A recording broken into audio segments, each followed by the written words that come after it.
दोस्तों, कोलकाता, जिसे भारत की कल्चरल कैपिटल के रूप में भी जाना जाता है, हाल में ही एक दर्दनाक और परेशान कर देने वाली घटना के कारण सुर्खियों में बना हुआ है।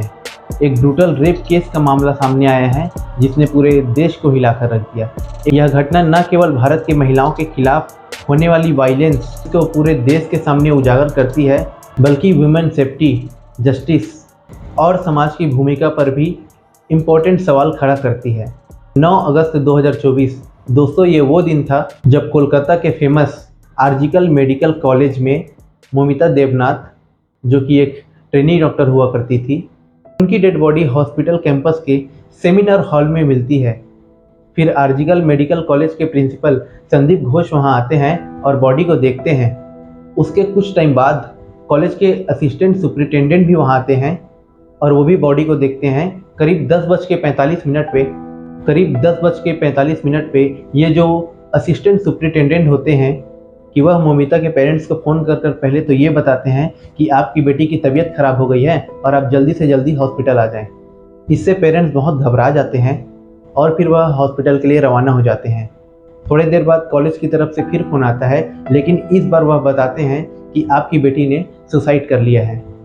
दूसरी तरफ ये बात पूरे हॉस्पिटल में फैल जाती है और हॉस्पिटल के लोग धीरे धीरे इकट्ठा होना शुरू कर देते हैं तब तक, और पुलिस पे बहुत ज़्यादा प्रेशर बनाते हैं कि ये जो सारी चीज़ें हैं वो जुडिशियल मजिस्ट्रेट के सामने होंगी, क्योंकि उनको मालूम था कि आर्जिकल मेडिकल कॉलेज में इससे पहले भी बहुत कुछ हो चुका है। और कुछ समय बाद पेरेंट्स हॉस्पिटल पहुंचते हैं और वो कहते हैं कि उनको उनकी बेटी से मिलना है, लेकिन उनको नहीं मिलने दिया जाता है। वो कई बार और बार बार अपनी बेटी से मिलने को ट्राई करते हैं, लेकिन वो फेल हो जाते हैं। करीब 3 घंटे बाद बॉडी दिखाई जाती है और पेरेंट्स देखते ही बोलते हैं ये कोई सुसाइड नहीं है। ये सारी बात सुनकर जो हॉस्पिटल स्टाफ थी और जो आसपास की जो पब्लिक थी वो धीरे धीरे इकट्ठा होना शुरू हो रही थी और तब तक ये बात मीडिया तक भी पहुंच गई थी। इससे पुलिस पे भी बहुत ज़्यादा प्रेशर क्रिएट हो रहा था और फिर पुलिस तुरंत एक्शन में आती है और इस केस को इन्वेस्टिगेट करना शुरू कर देती है। उसके बाद वो सारे सीसीटीवी कैमरे चेक करते हैं तो उनको दिखता है कि 3 बजे के बाद कौन कौन सेमिनार हॉल के अंदर आ रहा है और कौन कौन बाहर जा रहा है, ये सब चेक करने लगी थी। और इसी टाइम पे संजय रॉय को सेमिनार हॉल के अंदर जाते देखते हैं और पुलिस को इसके ऊपर ज़्यादा शक इसलिए भी होता है क्योंकि संजय रॉय न तो कोई डॉक्टर था और न कोई हॉस्पिटल के बहुत बड़े पद पर था। और संजय रॉय करीब 30 से 35 मिनट उस सेमिनार हॉल के अंदर रहता है और संजय रॉय करीब 30 से 35 मिनट सेमिनार हॉल के अंदर बिताने के बाद बाहर निकलता है तो पुलिस देखती है जो एंट्री करते समय उसके गले में ब्लूटूथ था वह बाहर निकलते समय नहीं था।